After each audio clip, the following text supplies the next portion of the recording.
our view on the election, our call on the election is that Kamala Harris is going to win with divided government. I think in terms of impact on investment in infrastructure, but also investment generally in the United States, is really just continuity. What she's running on and what she will implement if she wins is really what we've seen for the last 4 years. A government very committed to ongoing implementation of the CHIPS, IRA, and infrastructure bill. And we will continue to see foreign direct investment, especially in infrastructure, running 10 to 15% above average.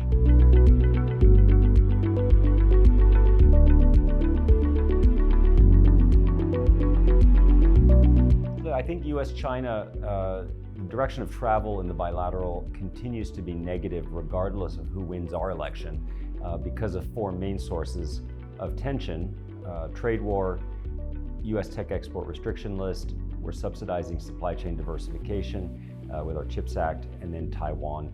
And so we remain very bearish on China as an investment destination, whether it's portfolio or foreign direct investment. They have very big structural issues for their own economy. They're also much more focused on exerting control, and I think ultimately probably want to test the world around Taiwan. So I think investing in China, you need to really assign a very high risk premium.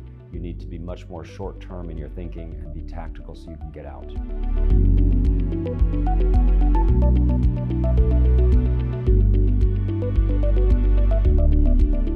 So I think that China has by far the largest deposits. They are the global player in this. What the United States is trying to do is create and strengthen alliances with countries, again, where we can actually source critical minerals, countries like Chile, Argentina, others. But also, I think you'll see over the next 4 years after our election, a government that's also committed to increasing mining domestically. Even though there's a lot of environmental concerns around that, it's absolutely critical to not only our supply chains, but our national security. So I would be investing in countries ex-China that have very large deposits of critical minerals, and then keep an eye on the US and see how that plays out over the next probably 6 months. Our election's in 26 days.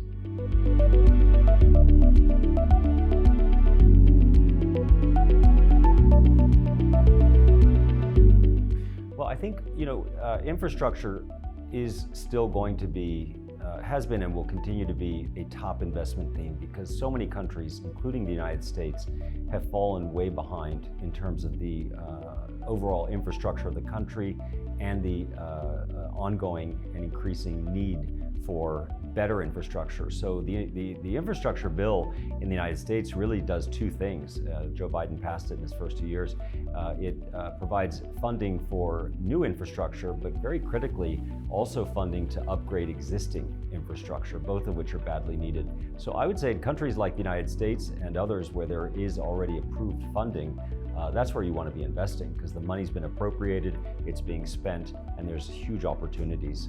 The infrastructure bill, last quick point, is the funding's over 8 years and we're only 2 years into that 8. So still another 6 years for investors to get involved.